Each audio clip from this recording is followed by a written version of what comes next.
Maharaja gold and diamonds, toll junction, Edappally, Palluruthy, Tripunithura, Kalady, Eramalloor, Aroor Palli, Thuravoor, Thrissur.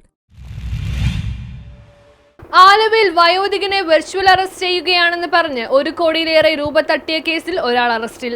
Aluva സ്വദേശിയായ വയോധികനെ virtual arrest ചെയ്യുകയാണെന്ന് പറഞ്ഞ് 1 കോടിയിലേറെ രൂപ തട്ടിയ കേസിൽ ഒരാൾ അറസ്റ്റിൽ. മലപ്പുറം പെരിന്തൽമണ്ണ ആലിപ്പറമ്പ് പാറക്കല്ലിൽ വീട്ടിൽ സലീം 43-നെയാണ് എറണാകുളം റൂറൽ ജില്ലാ സൈബർ പോലീസ് അറസ്റ്റ് ചെയ്തത്.